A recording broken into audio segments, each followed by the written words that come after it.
Мои дорогие, привет! Буквально несколько дней назад произошла такая история, значит, решила вам рассказать, и, конечно же, мне тоже интересно, как вы отстреливаетесь от надоедливых таких вот, скажем, прилипал. Напишите там свои методы, свои лайфхаки, ну а я поделюсь с вами своим методом. Ну, значит, дело было так. Это было 6 часов вечера. Вышла я из дома и двигалась по направлению к египетскому госпиталю. Иду я, значит, таким спокойным темпом, и кто-то вот с левой стороны кричит «Hello! Hello!». Я, значит, поворачиваюсь, такая машина серенькая, и в ней мужчина. И показывает мне «Come, типа иди сюда, садись». Я говорю, не, спасибо, ну, как бы дала понять, что меня не нужно подвозить и тревожить меня не надо, что, как бы, ну, я не настроена на общение. Причем я была обычно одета, как бы ничего вызывающего. Дальше едет. Едет. И снова кричит «Hello! Hello! Hello!». И показывает, типа, садись. Я еще раз дала понять, что меня не нужно подвозить, что мне не нужно это внимание. Ну, как бы, оставьте меня в покое. Но нет, он дальше ехал за мной. Ну, а я уже начала его снимать. У меня уже такая привычка, если кто-то меня как-то где-то тревожит, беспокоит, я начинаю автоматом снимать, мало ли что там будет дальше. В общем, вдруг мне понадобятся факты. Вот, это у меня уже автоматом. Ехал он так за мной где-то метров 200. И дальше вот это hello. В конце концов, я подошла к машине на его hello и говорю ему, слушай, говорю, я сейчас сяду в машину, и мы с тобой поедем в отделение полиции. Я им покажу, что ты меня преследовал, потому что я тебя снимала, вот видео на телефоне, и у тебя возникнут проблемы по статье преследования. Потому что это не есть нормально. Это было 6 часов вечера, у нас тут жизнь только начинается. Да не, у нас тут жизнь начинается в 10 часов вечера. Одно дело, знаете, если бы я выходила в 3 часа ночи из какого-то клуба или сидела бы в каком-то ресторане, настроена на знакомство, на общение, вот так вот, знаете, когда человек настроен на общение, это видно по нему. Но у меня вот тут написано, что я не настроен на общение, что я занята, что я иду по своим делам. Но есть такие люди, они очень назойливы. Они почему-то себе решили, что вот он может тебя беспокоить. Это же на самом деле и есть психоэмоциональное насилие.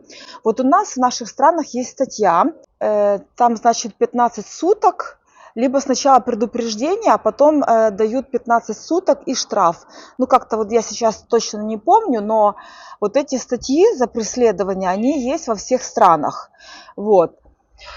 И мне вот интересно, как вы противостоите тому, что какие-то люди начинают вас преследовать? Почему-то вот они решают, что они могут переходить границы, надоедать вам, устраивать вам насилие на ровном месте, где вы не давали повод, где вы, допустим, не настроены на общение, на знакомство. Вот как вы преодолеваете вот это? Напишите мне под видео, напишите, я всегда читаю комментарии, и мне интересно вот ваши методы. Я не знаю, от чего это все происходит, может быть, потому что некоторые девушки с удовольствием садятся, и потом у них приключения и продолжение, но когда вот так вот просто ты живешь спокойно и тебе устраивают вот такое насилие, на мой взгляд, это отвратительно. Вот, так что вот так. Так что вот такой лайфхак я нашла, запатентовала, делюсь с вами, пользуйтесь. Те женщины, которые не желают знакомиться, которые, скажем, ну не надо им это. И когда вот вам устраивает вот такое насилие на ровном месте, просто снимайте факты, записывайте аудио, видео и обращайтесь в полицию, потому что это, ну, это не есть нормально. Есть законы, которые вас защитят. Тут, между прочим, очень классные законы и прекрасно работает полиция. Есть такие люди, они любят играть. Вот, им очень важна игра, они очень любят драму. Вот. Я когда-то смотрела сериал, правда, не очень долго, смотрела сериал «Великолепный век». Вот. И там прям такие драмы, обманы, что-то вот сказать, подставить, подсмотреть, заложить. Вот это все там вот так вот крутится, крутится, крутится. Посмотрите немножечко. Вот. И вообще вот турецкие сериалы, не знаю, египетские, потому что не смотрела их, но вот турецкие сериалы, это вот такое все. Драма, драма, драма. И я немножечко жила в Турции, и тоже там мне рассказывали, там такие драмы, так они все любят, там, знаете, как договориться на свидание, не прийти, потом исчезнуть, потом появиться, как-то там заблокировать, отблокировать. Вот такие разнообразные такие движения. Вот есть люди, которые очень любят вот эти игры, драмы. Вот. Женщины, мужчины, неважно в каких странах, вот есть люди, которые очень любят играть вот так вот. Они, наверное, наполняются этими эмоциями, живут. То есть, видимо, это их как-то так возбуждает. Я не могу сказать, потому что я не испытывала удовольствия от этого.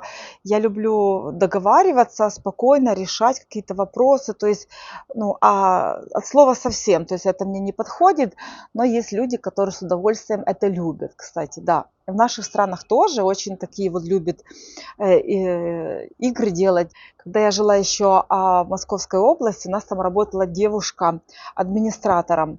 Вот. И причем, знаете, так интересно, она с такой обеспеченной семьи, то есть там она даже числилась у мамы на работе, там какая-то школа, какое-то учебное учреждение, и вот мама там была ее директором, и она числилась как что она там работает, и просто ей давали зарплату. Вот. Но она почему-то пришла работать в фитнес-клуб администратором. Вот. Но потом я поняла, почему она пришла, потому что ей нужен был ресурс. Ну, как бы она не нуждалась в деньгах, деньги у нее были, зарплата у нее была, шла, даже она не работала, дом у нее был, мама построила, машина была, то есть, по сути, ей работа не нужна была. Но она пришла работать, потому что ей нужен был ресурс. Знаете как? И что там происходило в фитнес-клубе? Она манипулировала, влюбляла в себя, крутила голову, сводила мужчин, наслаждалась этим. То есть теперь я понимаю, что эта девушка, она была нарцисс, самый настоящий. Причем она несколько раз сказала мне, что у нее очень такая жесткая мама, она ее боялась с детства. То есть, по сути, она и сказала про свою нарциссическую травму, про то, что она жила в таком в страхе, в садизме. Вот. Ну так вот, когда сейчас я уже все изучила, я понимаю, что это было, а тогда мне было непонятно, зачем она пришла в фитнес-клуб и вот такое все время делала. То есть там она строила глазки директору фитнес-клуба, садировала его жену, там даже доводила до слез ее. А с директором фитнес-клуба она была такая милашечка-милашечка, такая зайка-зайка, у-тю-тю. Вот. А с женой она ее садировала, ею манипулировала, доводила до слез. А муж не мог ее уволить, даже если там жена что-то говорила, потому что она с мужем была заинька, заинька, ну то есть зайка. Тю-тю-тю-тю-тю-тю. Видели, как нарциссы, психопаты входят в состояние такое, психологическая подстройка. То есть они вам будут себя преподносить такого, какого решили в данный момент. Подстройка, подстройка под вас или под кого-то другого. То есть вот они входят в такой образ. Они прекрасно знают, что нужно сказать, как нужно себя вести, чтобы произвести на вас впечатление. Вот. То есть это они считывают на таком очень тонком уровне, бессознательно. И вот так вот они влияют на других. Я за этим всем очень долго наблюдала. Она с каждого старалась максимально получить как можно больше информации. Вот, как можно больше информации, потом крутить, пересказывать, сплетни, загрязнять. То есть она очень любила получать информацию, перекручивать и загрязнять все. У них вот это главное слово, у них они очень это любят. Знаете, как сталкивать людей лбами, провоцировать, чтобы люди ссорились, чтобы люди жили в непонятных таких эмоциях, а они на этом ресурсе, на этой энергии живут. То есть они от этого балдеют, они себя чувствуют такими великими, что вот они контролируют, они манипулируют. То есть все вот это под их контролем, так они себя чувствуют таким великим, могущественным. Вот их эго такое, да. Нарциссы бывают разные. Вот, но она была именно такой скрытый нарцисс, потому что есть еще грандиозные нарциссы. Вот. Грандиозных нарциссов сразу видно, а вот скрытых нарциссов без определенных знаний вы не сможете увидеть. Они такие душечки, лялечки, милашечки такие. И в компании очень часто они так улыбаются, мило так, девочки так, такие блондиночки, а муж там уже на последней стадии, уже последнее здоровье высасывают с него. Дома там такие жесткие манипуляции, такой газлайтинг, такие разнообразные искажения, жесть просто. Поэтому изучайте все. Сейчас благодаря Ютубу можно получить очень много информации в жизни. Просто наберите, и очень много психологов рассказали об этом, что такое нарциссическое расстройство личности, как распознать нарциссов. Я их чувствую на интуитивном уровне. У меня возле них такие ощущения в теле происходят своеобразные. То есть я постоянно этот диссонанс чувствую, потому что они говорят одно, а их язык тела говорит всегда об обратном. И когда ты вот за этим следишь, ты все время находишься в диссонансе. Вот, если вы так не умеете улавливать, то просто наберите в Ютубе, изучайте информацию. Очень много ценной информации, прекрасно рассказывают психологи, их там масса. Выберите себе того психолога, кто вам заходит, кто вам как бы больше понятен и так далее. Вот, так что вот так вот. Часто в комментариях звучат такие вопросы. Кого же любят нарциссы, психопаты? Нарушенные люди очень любят ресурсных людей. А ресурсы что у нас? Это деньги, это красота, это энергия, это связи, власть какая-то. Нарциссичные люди выбирают таких всегда ярких, ресурсных, наполненных людей, эмпатичных. И почему эмпаты очень часто попадают в эти деструктивные отношения? Потому что эмпат в силу своих способностей, в силу своей эмпатии, глубины, он видит в нарциссе вот этого ребеночка, вот эту травму. Он хочет ему дать понять, что он его понимает, что он готов поддерживать. Ну а нарцисс в это время успешно пользуется эмпатом. И пока эмпат это позволяет, до тех пор нарцисс будет пользоваться его ресурсом. Когда эмпат осознает все, он понимает, что его не любят, им просто пользуются. Эмпат уходит, он становится мудрее, он умеет выставлять границы. Это очень важно, границы. И будет шикарно, если вы уберете из себя этот комплекс, знаете, хорошей девочки или хорошего мальчика. Я буду для всех хороший. Вот если вы будете так думать, то сразу же нарциссичные люди вас, в общем, поймают на этом комплексе и будут юрзать до тех пор, пока будете живы. Поэтому здоровые границы – это то, что имеет место быть. Отрабатывайте, тем более сейчас, в современном мире, где уже нарциссы, психопаты могут вас находить в социальных сетях и бомбить со всех сторон.